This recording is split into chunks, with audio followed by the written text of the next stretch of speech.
Hey guys, my name is Tito. I make videos on personal finance on my other channel. On this channel, I talk about other things. Today, I will be reacting to episode 3 of season 7 of Skinny Girl in Transit. What a fantastic episode it was. It picks up from where episode 2 left off, where Mohammed and Shalewa have dinner with Mohammed's family at a very windy location. I think that was Eco Atlantic. But let me leave Mohammed and Shalewa for the end of this video. Let me talk about other characters first. Wosi goes to school, and instead of the young girl, the silly girl, to go for her lectures, she's there trying to make new friends. She seems to want to die on this hill of becoming a Gen Z babe. And she walks up to this group of kids and she's trying to strike up a conversation. And the second-hand embarrassment that we all felt for Wosi was next level. Oh my goodness. And the effrontery of why do I keep on wanting to say Shalewa? Of Wosi thinking of throwing a party in her madam's house. Because you know there's that portion where she overhears Mummy Tiwa saying that she's going out on Friday, and Wosi thinks it's a good idea to throw a party, or to use that occasion to throw a party. You know, in the previous video I said that Wosi seems to be growing wings. It seems as if now she's growing rockets, because the babe wants to leave the Earth's atmosphere. She wants to go to the moon, right? And I'm sure that when she throws this party next week, Mummy Tiwa or somebody else will bring her back to Earth, because Wosi is not serious. Moving on from Wosi, let's talk about Aunty Dupe. Aunty Dupe just wanted to tell Mummy Tiwa that she has a boyfriend. There's nothing you can tell me, because I don't see why she was like, oh, you're having a problem with your influencing gig? Do you need a lawyer? I have a lawyer friend. Let me call him for you right now. And she's like, darling, what are you doing in 3 days' time? She just wanted to tell Mummy Tiwa that she has a boyfriend. But it was cute, and I'm here for it. Honestly, this season of Skinny Girl in Transit, it seems as if they want to tackle lots of social issues, right? And I think one of the issues that they want to tackle is what's going on with Aunty Dupe and this lawyer Charles guy, which is probably finding love later on in life, or after divorce, or after being bereaved, or becoming a widow or a widower, right? So I'd like to see how, that turns out. Tony Umez has actually already been, and I think he's the lawyer Charles, or barrister Charles, right? He's already been on the show. He was at the naming ceremony briefly in episode 1. So I want to see where they're going to go with this whole lawyer Charles and Aunty Dupe thing, right? Talking about Mummy Tiwa and the whole influencer gig, the waist trainer thing, that's another social issue that I think they're trying to tackle this season. Ethics as an influencer. Because Mummy Tiwa, she said, during her YouTube live, that she doesn't think women her age should be wearing waist trainers. And the company calls her and says, we didn't tell you to say that, please don't say that, and everything. But Mummy Tiwa tries to stand her ground because of ethics and whatnot. And I think that's an issue worth addressing, because actually in real life, especially in this part of the world, Nigeria to be specific, influencers tend to take on gigs and endorse products that they neither use nor believe in, but they still get paid to endorse those products, and it's unethical. So it's nice to see that topic is being addressed this season, or at least in this episode of Skinny Girl in Transit. Moving on to Derry. Derry it's Derry's thing, right, to cock block her brother, to keep her brother from getting some good loving. Because this isn't the first time that she stopped Mide from getting some action with his wife, right? And I'm surprised that Tiwa actually entertained Derry and said, yeah, let's talk about you wanting to have a child on your own. When the same Tiwa had gotten dressed in her Victoria's Secret and everything and was ready to, she initiated. But then Derry comes and spoils show. Derry needs a man. Derry needs a hobby. Derry needs something to distract her from disturbing her brother and her brother's love life.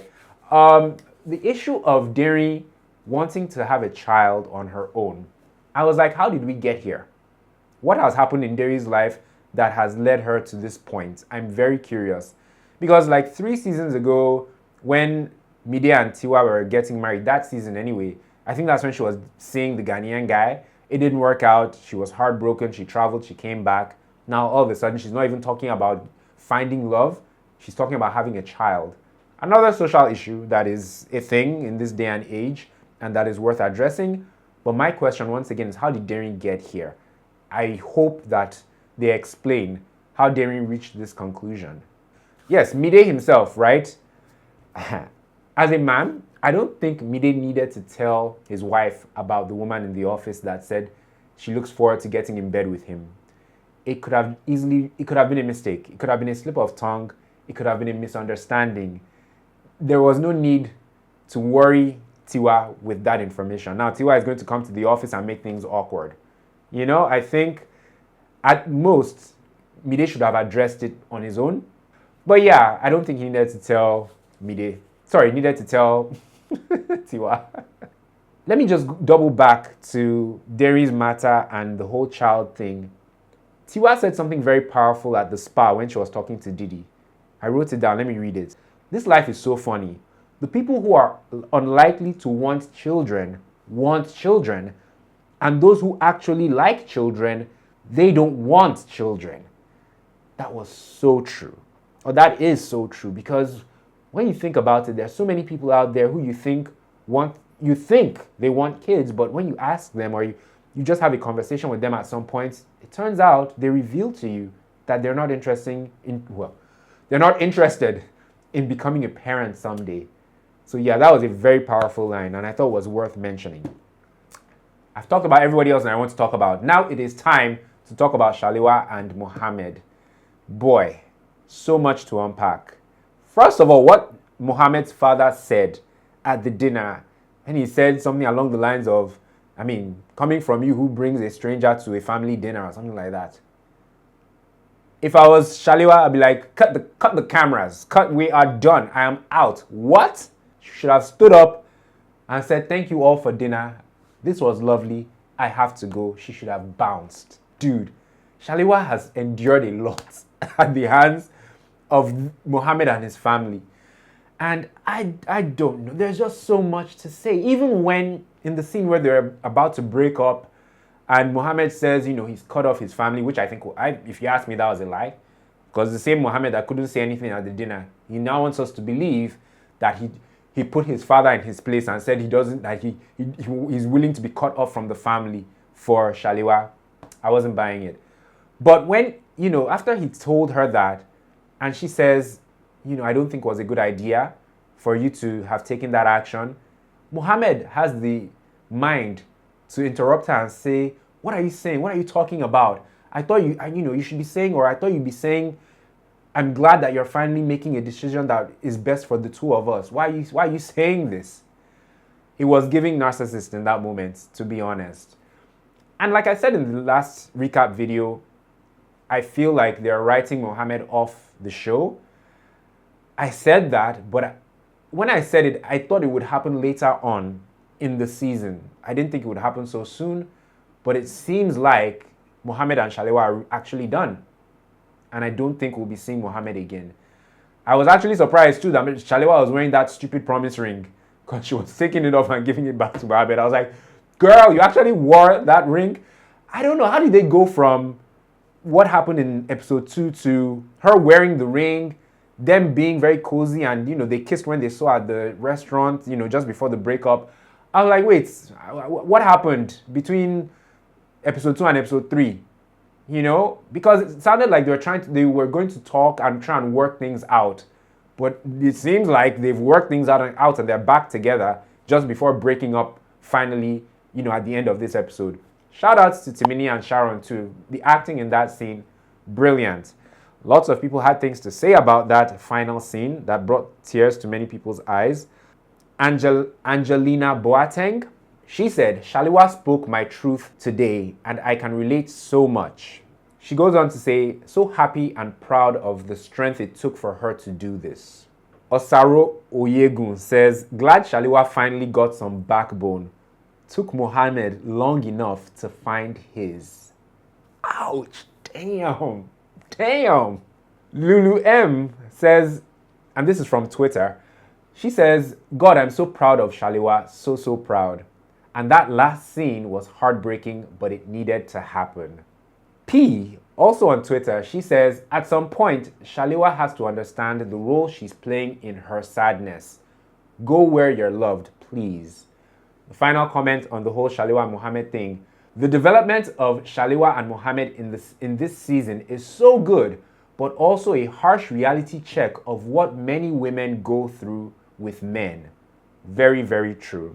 And to be honest, I think, there are comments about Tito, Shalewa's best friend, and how Tito is a terrible friend, but because of time, I won't get into that. But it seems like Shalewa is bad at picking best friends or besties, and she's also bad at picking men. And I think and I'll end with this, I think what Shalewa needs, right, aside from therapy, is to go to church and to like find God. Because if she was a good church-going girl, she'd have a discerning spirit. And all of these things that we are seeing while watching this show, she'd see them as well. But because she's not a church-going girl, in my opinion, she can't see all these things. Yeah, if Shalewa was going to church, maybe even and she found Jesus and maybe even became a worker in church and maybe joined a unit, I think she'd be so much better off. And I think she'd be seeing many of the things that she's not seeing. She'd be more discerning, that's for sure. Question: if Shalewa was a church-going girl and she became a worker in church, which unit in church do you think Shalewa would join? I don't know. It came to mind while I was watching. If Shalewa was a church-going girl, which unit would she be in church? Let me know in the comment section down below. Episode 3 was really good. Great acting from lots of the actors. Interesting subplots and themes that they're introducing and exploring. Seems to be a lot that they're trying to do. Lots of topical issues that they're trying to address. But I guess, with the length of these episodes, upwards of 40 minutes, and however many episodes they want to do this season, hopefully they'll be able to do justice to all the topics that they're introducing this season of Skinny Girl in Transit. Guys, thank you so much for watching this recap video, or this reaction video rather. If you enjoyed it, please like it by clicking on the like button just underneath the video, and subscribe to my channel as well by clicking on the black subscribe button. On this channel, I do Nollywood movie reviews, and I also, this year 2024, plan on reviewing some web series like Skinny Girl in Transit. I will obviously review Anikulapo, Rise of Spectre, which begins on the 1st of March. But there's also Love is Blind, which is starting. Season 6 starts on Valentine's Day, which is next week. Hopefully I can do that. But these are the type of things that I review on this channel. So if that's your cup of tea, please subscribe to this channel. Once again, like the video. Most likely you haven't liked the video, so please click on that like button and watch the adverts that play throughout my videos. Not just this one, but other videos. One advert will probably play as well after this call to action. So watch that as well, because that's how I kind of make money as a YouTuber. So please do that, right? Thanks so much for watching, guys. I'm so excited. I don't know. Now, I'm not going to watch the episode again, but I'm going to get on Twitter and see what people are saying about this episode. Thanks for the final time, guys. I'll catch you, hopefully, in one of my next videos. If not, in the reaction video for episode 4 of season 7 of Skinny Girl in Transit. Peace.